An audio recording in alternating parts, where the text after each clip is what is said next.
What are brain metastases and how do they form? Imagine a tiny cancer cell breaking away from a tumor somewhere else in the body and traveling through the bloodstream or lymphatic system. That's the first step in how brain metastases begin.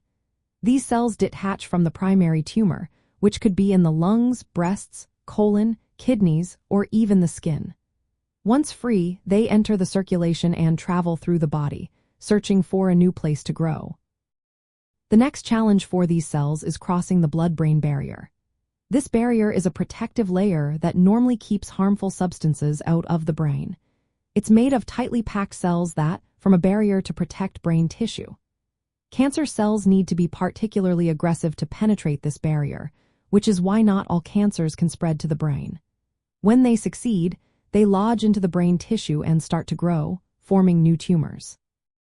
Brain metastases can develop months or even years after the original cancer diagnosis and treatment. They often appear as multiple tumors in different parts of the brain, which can cause a variety of symptoms. These symptoms depend on where the tumors are located and how large they are. Common signs include persistent headaches, seizures, weakness or numbness on one side of the body, trouble with coordination, changes in thinking or memory, and even personality shifts. Because brain metastases are secondary tumors, their treatment differs from that of primary brain tumors.